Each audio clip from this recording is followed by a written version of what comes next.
तुकाराम मुंढेंच्या कारवाईचा धाक दाखवून भिवंडीत भामट्यांचा सुळसुळाट।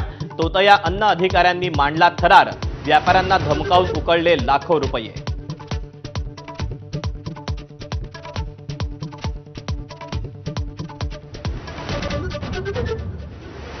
वळूया पुढच्या बातमीकडे। अन्न आणि औषध प्रशासन विभागाकडून राज्यभर सुरू असलेल्या धडक कारवाईच्या पार्श्वभूमीवर भिवंडीत बनावट फूड ऑफिसर टोळीचा प्रकार उघडकीस आला।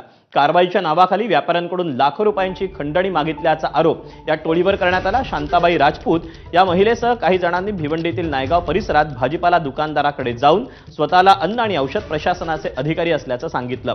दुकान सील करण्याची आणि कारवाईची धमकी देत 2 लाख रुपयांची मागणी करण्यात आल्याचा आरोप करण्यात आला। याआधी देखील याच टोळीने एका दुकानदाराकडून 3 लाख रुपयांची मागणी करून 15,000 रुपये स्वीकारल्याची माहिती समोर आली।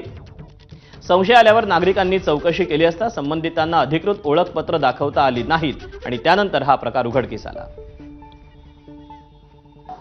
मागील जवळपास 15 दिवसापासून भिवंडी शहरामध्ये येऊन अशा प्रकारचे धमकावणीचे प्रकार करून पैसे उकळत होते।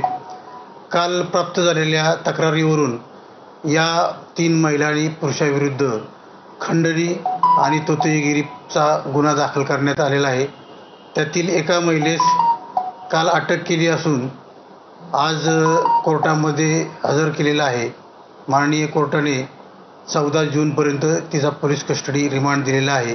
तर त्याने आम्हाला सांगितलं की आम्ही एफडीए वाले आहोत, आम्ही इथे कारवाईसाठी आलो।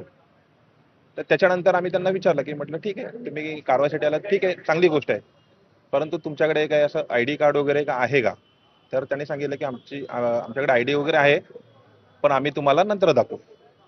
त्यानंतर जेव्हा हे सगळं प्रकरण पब्लिक तिकडे जमली, त्यानंतर पब्लिक जमल्यानंतर त्यांच्यातले काही जे होते सहकारी ते तिथून पळ काढले त्यांनी।